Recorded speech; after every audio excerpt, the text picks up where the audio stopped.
Hello once again, watchers of good movies. My name is Nick Pell, and this is once again coming from my white room. And today I'm talking about How to Train Your Dragon 2. I will be talking about the ending of the film towards the end of the video, so just keep that in mind. If you have seen How to Train Your Dragon 2, you can watch this, and I recommend that you watch it just because I'll be diving into a little more spoiler-esque content in that section.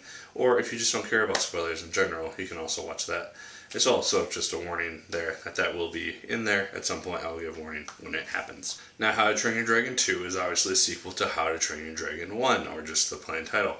And in this previous film, there were Vikings and there were dragons and there were arch enemies for the longest of times. And then this guy named Hiccup, who is the son of the chief of the Vikings, he finds this dragon named Toothless, who he trains and who he tames, and is able to unite the two groups, and la-di-da-di-da, happy days for all of time. Not really. So this is 5 years after that, and I think that that's a really cool way to do the film. I don't remember when the first one came out. It could have been like 09, 08. I'm guessing it was sometime around 09, 08, maybe not, I don't know. But it's 5 years after the events of the first film, and we get to see Hiccup as a 20-year-old person. This is something which I really liked about the film. We see him as a more mature person. We don't see him as this goofy teenager. We still see the goofy side of him, but it's more mature and resound, and he is dating the girl in the film whose name I don't remember. Their relationship is actually really kind of interesting. We don't really see a lot of it, which I honestly kind of enjoyed. She was just kind of there.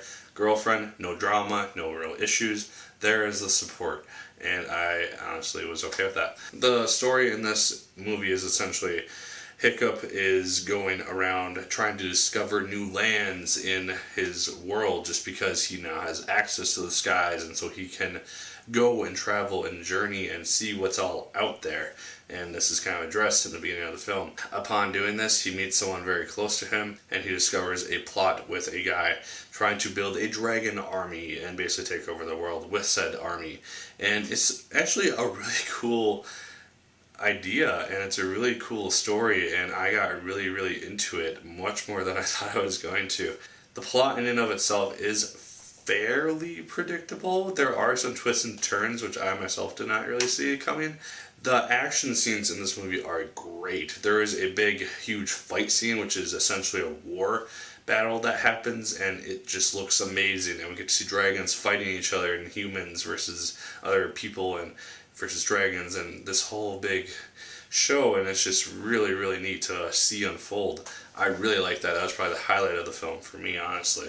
The animation in this film looks phenomenal. You can tell it's been updated immensely. The characters all look great, crisp, and I just saw no real flaws with the film itself. The voice acting was spot on as far as I could tell. The relationship between Hiccup and Toothless has also grown and matured. They've been together for 5 years now. The trust between them is stronger than it's ever been, and this is something which you see right away in the film, just as they're practicing these aerial techniques. The trust that they have for one another and how much they rely on one another has just increased immensely, and it's a really cool thing to see, and you see that portrayed a lot of the times in the film.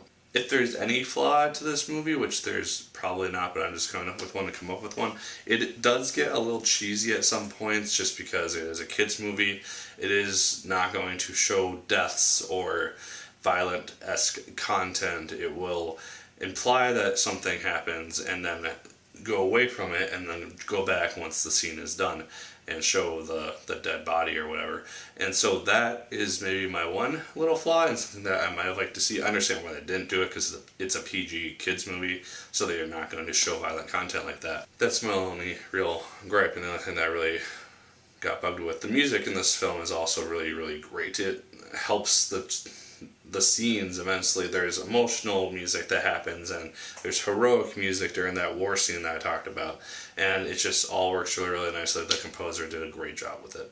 Overall, I'd definitely recommend going to see How to Train Your Dragon 2. If you have seen the first one, definitely check this out. If you have not seen the first one, you don't technically need to. It kind of fills in the gaps more or less with a very quick narrative by Hiccup towards the beginning of the film, which kind of summarizes everything that kind of happened in a very broad way.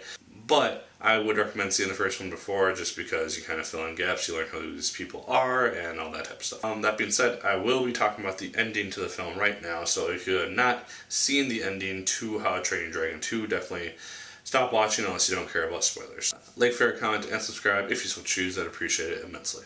Now, one of the biggest twists in this movie that I saw coming because I watched the trailer was the fact that Hiccup's mother is alive, and she becomes a bigger part in this movie than I actually thought that she would, especially towards the end. I thought that she was going to be the one who was killed off, not Hiccup's father, who was the chief, although that part was a bit predictable just because it's all, oh, who's going to take over for me, and the whole we're going to be together forever thing. We have the big reuniting of Hiccup's father and his mother, and it's all happy, and then the war happens and his father gets killed by Toothless. And so that was a tad predictable. It was also a very sad scene, however, and they did it phenomenally in my opinion. Kind of jumping towards the end of the film with the big fight, I really like that Toothless became the alpha of this whole colony of dragons. I thought that was a really cool thing to happen. He had this huge glow when he was encased in ice too.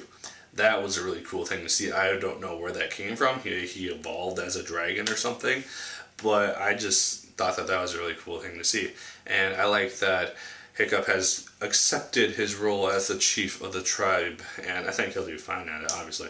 I really want to see a third installment of this franchise. I want to see it wrap up the franchise in that third installment, however. I want to see some big threat come about that has been the results of this film, and I want to see it actually pose a serious threat to Hiccup and Toothless and the whole colony of dragon riders. That's what I want to see. I don't know if it'll happen. I don't even know if there's a third movie in the making at this point, but I would really like to see that. In terms of the villain of this film, I thought he was fine. He didn't really pose a threat. I would have kind of liked to see a flashback to how he maybe lost his arm, or just seeing his village burned by the dragons and kind of seeing the reasoning behind why he's so relentless to control all of these dragons and be their supreme leader and everything. So, that's my one little thing. Overall, there's very little that I can say poorly about this film. I really liked it. I thought it was really well done, and it just really worked well for me. Leave your thoughts on How to Train Your Dragon 2 down in the comments down below. Did you love it? Did you hate it? I would love to know either way. Like, favorite, comment, and subscribe if you so choose. I'd appreciate it immensely. Make sure to go buy my short story called The Bridge down in the description down here. There will be a link there for you to click on. And as always, my good people, my name is Nick Pell. And once again, keep on watching.